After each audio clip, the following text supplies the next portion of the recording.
Hello everyone. So ఈరోజు మనం discuss చేసుకోబోయే టాపిక్ వచ్చేసి ఏంటంటే మనకి ఇక్కడ జయ భారత్ రెడ్డి కమిటీ.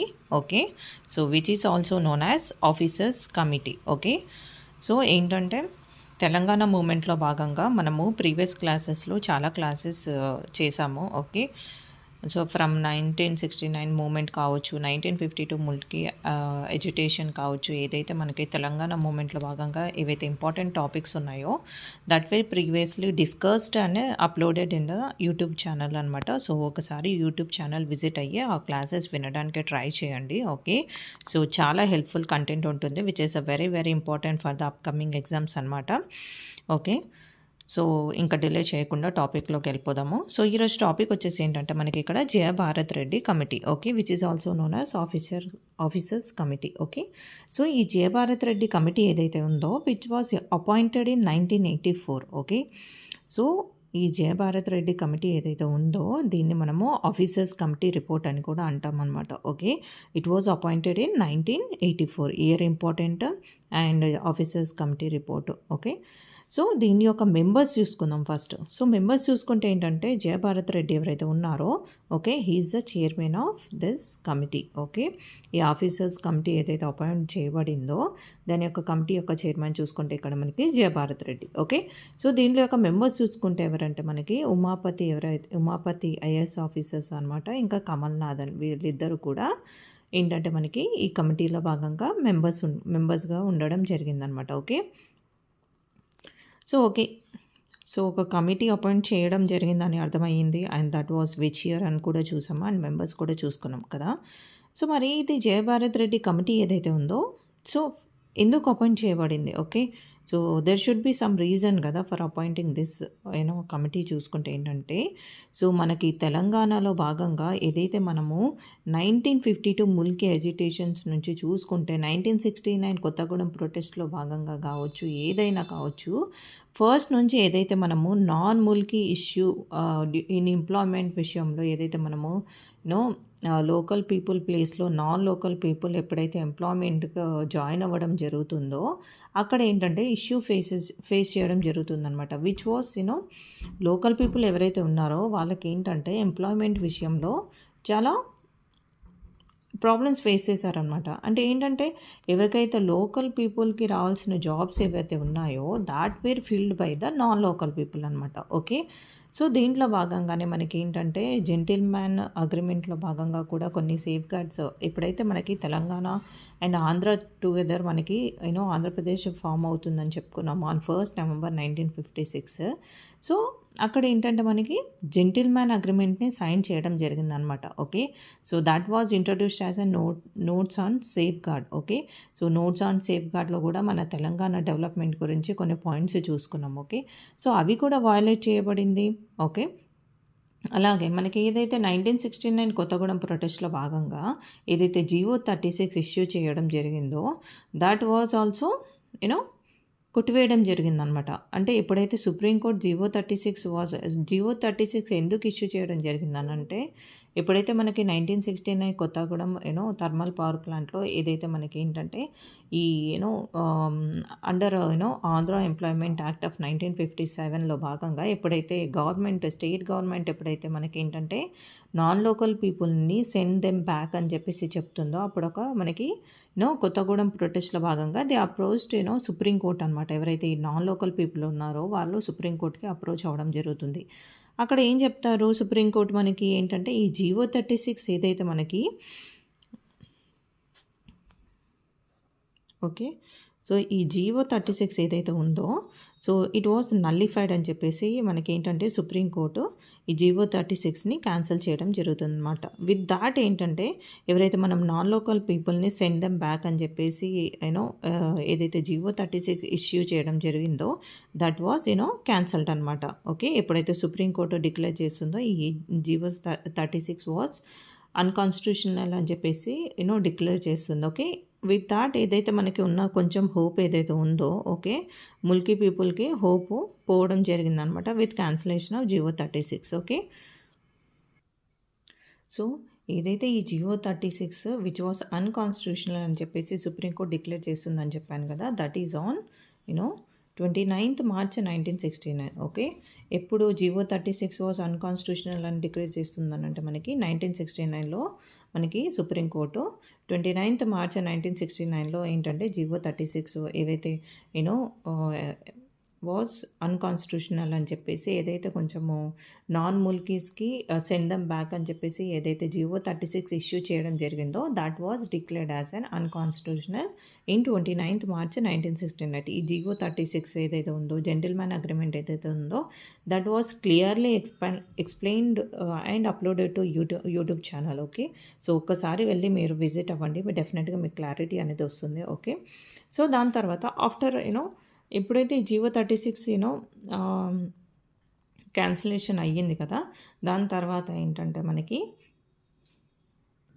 సో జియో 36 అయితే క్యాన్సిల్ చేయబడింది. దాని తర్వాత రికరెంట్ అప్రోచెస్ తర్వాత కూడా మళ్ళీ సుప్రీంకోర్టుకి వెళ్ళడం జరిగిందనమాట. సో ఫైనల్‌గా ఎప్పుడంటే on 3rd October in 1972. Okay. On 3rd October 1972 మనకేంటంటే సుప్రీంకోర్టు మళ్ళీ ఏవైతే ముల్కీ రూల్స్ ఏవైతే ఉన్నాయో అవి they will be constitutional and they will continue as it is అని చెప్పేసి చెప్పడం జరుగుతుందనమాట. ఓకే. సో బిఫోర్ ఏదైతే 29th March 1969లో జివో 36 వాజ్ అన్‌కాన్స్టిట్యూషనల్ అని చెప్పేసి చెప్పడం జరుగుతుంది. On 3rd October 1972 okay. ఏదైతే ప్రీవియస్ జడ్జిమెంట్ ఏదైతే ఉందో దాన్ని క్యాన్సిల్ చేసేసి ఆన్ 3rd October 1972 ఏవైతే ముల్కీ రూల్స్ ఉన్నాయో దట్ వేర్ కాన్స్టిట్యూషనల్ అని చెప్పేసి మనకి సుప్రీంకోర్టు చెప్పడం జరుగుతుందనమాట. విత్ దట్ ఏంటంటే మనకి ఆంధ్ర పీపుల్ ఏంటంటే దే స్టార్టెడ్ జై ఆంధ్ర మూమెంట్ అనమాట. ఓకే.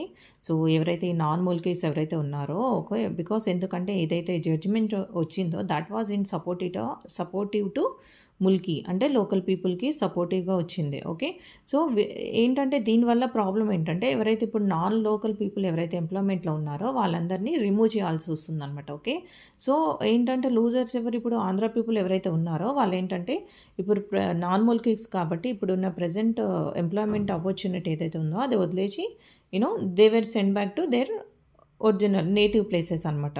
సో విత్ దట్ ఏంటంటే వాళ్ళు ఎప్పుడైతే ఈ జడ్జిమెంట్ వచ్చిందో అప్పుడు ఏంటంటే దే స్టార్టెడ్ జై ఆంధ్ర మూమెంట్ అనమాట. ఓకే.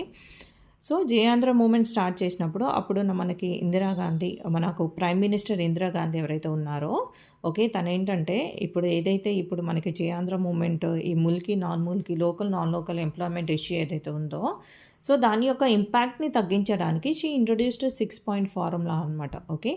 సో 6 పాయింట్ ఫార్ములా ఏదైతే ఉందో that was introduced in 1973. Okay. So 1973 21st సెప్టెంబర్లో మనకి ఏంటంటే 6 పాయింట్ ఫార్ములాని మనకి అప్పుడున్న ప్రజెంట్ ప్రైమ్ మినిస్టర్ ఎవరైతే ఉన్నారో ఇందిరాగాంధీ తను ఇంట్రొడ్యూస్ చేయడం జరిగిందనమాట. ఓకే. సో దాంట్లో భాగంగానే మనకి 6 పాయింట్స్ ఇవ్వడం జరిగిందనమాట. ఓకే. ఏదైతే మనకి బ్యాక్వర్డ్ రీజన్స్ ఎవరైతే రీజన్స్ ఉన్నాయో దానికి డెవలప్మెంట్ చేయాలి అని చెప్పేసి దాంట్లో 6 పాయింట్స్ ఇంక్లూడ్ చేయడం జరుగుతుందనమాట. సో ఎప్పుడైతే ఈ 6 పాయింట్ ఫార్ములాని ఇంట్రొడ్యూస్ చేశారో విత్ దాట్ ఏవైతే ప్రీవియస్లీ మనకి ముల్కీకి రిలేటెడ్ రూల్స్ ఏవైతే ఉన్నాయో అవి కంప్లీట్గా రిమూవ్ చేయడం జరిగిందనమాట. ఓకే. సో మరి ఈ 6 పాయింట్ ఫార్ములా కంప్లీట్గా ఇంప్లిమెంట్ చేశారా అని అంటే అది లేదు. సో ఈ 6 పాయింట్ ఫార్ములా ఏదైతే ఉందో దాట్ వాజ్ కంప్లీట్లీ నాట్ యాక్షన్కి రాలేదనమాట. Okay. That was just introduced. Okay. So ఈ 6 పాయింట్ ఫార్ములా ఏదైతే ఉందో దాన్ని అఫీషియల్ చేయడానికి ఏంటంటే ఈ 6 పాయింట్ ఫార్ములా ఏదైతే ఉందో దాన్ని అఫీషియల్ వేలో చేయడానికి ఏంటంటే మనకి ఒక ప్రెసిడెన్షియల్ ఆర్డర్ని పాస్ చేయడం జరుగుతుందన్నమాట. ఓకే. నేను చెప్పాను కదా! ఏదైతే 6 పాయింట్ ఫార్ములాలో భాగంగా ఏదైతే మనకి ప్రెసిడెన్షియల్ ఆర్డర్‌ని పాస్ చేయడం జరిగిందనమాట. Okay. So that is on 18th October 1975. Okay. So presidential order ఏంటిదంటే the Andhra Pradesh public employment organisation of local cadres and regularisation of direct recruitment order అనమాట ఇది. సో ఏదైతే ప్రెసిడెన్షియల్ ఆర్డర్ ఏదైతే ఉందో సో ఏంటంటే లోకల్ క్యాడర్స్ ఇంకా రెగ్యులైజేషన్ ఆఫ్ డైరెక్ట్ రిక్రూట్మెంట్ 1975 అని చెప్పేసి పాస్ చేయడం జరుగుతుందనమాట. ఓకే. సో విత్ ఒక కాన్స్టిట్యూషనల్ అమెండ్మెంట్ కూడా చేయడం జరుగుతుందనమాట. That is 32nd constitutional amendment act. Okay. 32nd constitutional amendment act okay of 1973. Okay. So 32nd constitutional amendment act of 1973లో భాగంగా ఏంటంటే మనకి ఈ ప్రెసిడెన్షియల్ ఆర్డర్ ఏదైతే ఉందో దాన్ని ఇష్యూ చేయడం జరుగుతుందనమాట. ఓకే. సో ఏంటంటే సో ఇదంతా మనకి బ్యాక్గ్రౌండ్ అనమాట ఇప్పుడు. ఓకే. సో ఏదైతే ముల్కీ, నాన్ ముల్కీ ఇష్యూ ఏదైతే మనము సో సో లాంగ్ బ్యాక్ నుంచి ఫేస్ చేస్తున్నాము కదా ప్రాబ్లము. ఓకే. సో ఏంటంటే ఇప్పుడైతే ఈ ప్రెసిడెన్షియల్ ఆర్డర్ ఎప్పుడైతే పాస్ చేయడం జరిగిందో ఓకే. దీంట్లో ఇంక్లూడ్ చేయబడ్డ పాయింట్స్ ఏవైతే ఉన్నాయో that were implemented in Andhra region అనమాట. ఓకే. అవునా కాదా?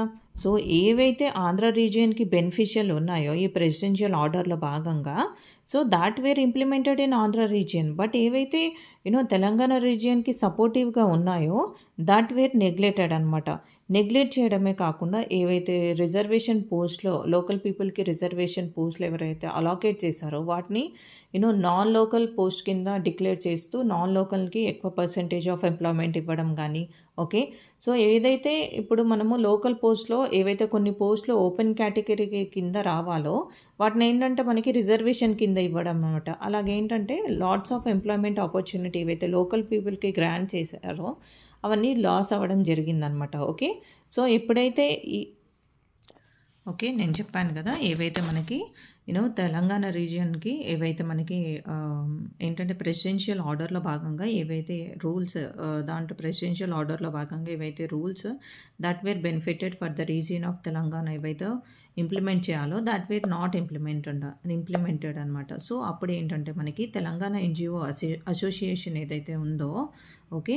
సో వాళ్ళు తెలంగాణ ఎన్‌జీఓ అసోసియేషన్ ఎవరైతే ఉన్నారో అప్పుడున్న ప్రెజెంట్ మనకి చీఫ్ మినిస్టర్ ఎవరైతే ఉన్నారో ఎన్టీ రామారావు గారికి ఏంటంటే ఒక మెమరాండం సబ్మిట్ చేయడం జరుగుతుందన్నమాట for effective implementation of these rules. Okay. ఏవైతే ఈ రూల్స్ ఏవైతే మనకి ప్రెసిడెన్షియల్ ఆర్డర్‌లో భాగంగా ఏవైతే రూల్స్ పాస్ చేశారో that were beneficial to the Telangana region. Okay. So ఏవైతే రూల్స్ పాస్ చేశారో అది ఎఫెక్టివ్‌గా ఇంప్లిమెంట్ చేయాలి. సో మా తెలంగాణ రీజియన్ పీపుల్ లోకల్ పీపుల్‌కి there were severe issues problems face చేస్తున్నాం మేము. ఓకే. సో మాకు ఈ రూల్స్ ఏవైతే ఉన్నాయో that should be implemented effectively అని చెప్పేసి ఒక మెమోరాండంని సబ్మిట్ చేయడం జరుగుతుందనమాట. ఓకే. సో ఏంటంటే ఎప్పుడైతే ఈ తెలంగాణ ఎన్‌జీఓ అసోసియేషన్ ఎప్పుడైతే ఎన్టీ రామారావు గవర్నమెంట్‌ని అప్రోచ్ అవుతుందో అప్పుడు ఏంటంటే మనకి జయభారత్ రెడ్డి కమిటీని అపాయింట్ చేయడం జరిగిందనమాట ఇన్ 1984. సో ఈ కమిటీ ఏదైతే ఉందో దాని యొక్క report that was submitted in 1985. Okay. So ఏంటంటే it was around 36 pages of report అనమాట. జయభారత్ రెడ్డి కమిటీ ఏదైతే ఉందో that was around 36 pages of report. Okay. దీంట్లో చూసుకుంటే ఏంటంటే మనకి around 58,962 non local people were joined in employment అనమాట. ఎవరైతే నాన్ లోకల్ పీపుల్ ఎవరైతే ఉన్నారో that was around 58,962 candidates got employment అనమాట against the presidential order. Okay. So ఏదైతే మనకి 6 పాయింట్ ఫార్ములాలో భాగంగా ఏదైతే మనకు ప్రెసిడెన్షియల్ ఆర్డర్ ఇష్యూ చేయడం జరిగిందో సో దానికి ఎగెనిస్ట్గా ఏంటంటే మనకి ఈ ముల్కీ ప్లేస్లో లోకల్ పీపుల్ ప్లేస్లో మనకి అరౌండ్ 58,962 మెంబర్స్ వేర్ అపాయింటెడ్ అనమాట. Okay. So this is Jayabharat Reddy committee. Okay. దీన్ని మనం ఆఫీసర్స్ కమిటీ అని కూడా అంటాం. సో యాక్చువల్గా మనం ఇక్కడ తెలుసుకోవాల్సింది ఏంటంటే మేబీ క్వశ్చన్స్లో there might ask the direct question but మనకి టాపిక్ గురించి క్లియర్గా తెలుసుకోవాలనంటే ఈ బ్యాక్గ్రౌండ్ ఏదైతే ఉందో దాట్ షుడ్ బి నోన్ అనమాట. ఓకే. సో అందుకోసం ఇదంతా ఎక్స్ప్లెయిన్ చేశాను. సో ఏంటంటే ఫస్ట్ మనకు టాపిక్ మీద క్లారిటీ అనేది రావాలి. Then you can okay. So ఇక్కడ ఏంటంటే జయభారత్ రెడ్డి కమిటీ అంటే ఇక్కడ మనం ఇంపార్టెంట్గా గుర్తుంచుకోవాల్సింది ఏంటంటే ఈ మెంబర్స్ ఎవరైతే ఉన్నారో members and 36 pages of report ఏదైతే ఉందో ఇది అండ్ ఎంతమంది non local people were admitted okay against the presidential order ఏదైతే ఉందో అది ఇవి గుర్తుంచుకుంటే సరిపోతుందన్నమాట. ఓకే. ఓకే. సో ఇంకో కమిటీ కూడా అపాయింట్ చేయడం జరుగుతుందనమాట Sundaresan committee. Okay. To review the presidential order ఏదైతే మనకి injustice done to Telangana people ఏదైతే ఉందో దాన్ని రివ్యూ చేయడానికి మనకి జయభారత్ రెడ్డి కమిటీతో పాటు సుందరేషన్ కమిటీ కూడా అపాయింట్ చేయడం జరుగుతుందనమాట. ఓకే. విత్ ఇన్ షార్ట్ పీరియడ్లో కూడా ఈ కమిటీ కూడా రిపోర్ట్ చేయడం జరుగుతుందనమాట. దాని యొక్క రిపోర్ట్ సబ్మిట్ చేయడం జరుగుతుందనమాట. ఓకే. సో ఏంటంటే ఏదైతే మనకి జయభారత్ రెడ్డి కమిటీ కావచ్చు సుందరేషన్ కమిటీ కావచ్చు with the recommendation of these 2 committees ఏవైతే ఉన్నాయో appointed okay. So to review the injustice done to the Telangana people in local employment issue ఏదైతే ఉందో సో దాన్ని రివ్యూ చేయడానికి ఏంటంటే మనకి జీవో 610ని పాస్ చేయడం జరిగిందనమాట. Okay. Okay. That is on 30th December 1985. Okay. So ఏదైతే మనకి as the recommendation of Jayabharat Reddy committee కావచ్చు, సుందరేషన్ కమిటీ కావచ్చు. ఓకే. సో మనకేంటంటే జీవో 610 వాస్ ఇష్యూడ్ అనమాట. ఓకే. ఏదైతే లోకల్ ఎంప్లాయ్మెంట్ విషయంలో ఏదైతే మనకి ఇంజస్టిస్ జరుగుతుందో తెలంగాణ పీపుల్కి దాన్ని రివ్యూ చేయడం కోసము ఈ జీవో 610ని ఇష్యూ చేయడం జరుగుతుందనమాట. ఓకే. మన నెక్స్ట్ క్లాస్లో ఏంటంటే మనము జీవో 610 గురించి క్లియర్ అండ్ డీటెయిల్గా చూసుకుందాం. Okay. If you like the video please like and subscribe. Okay.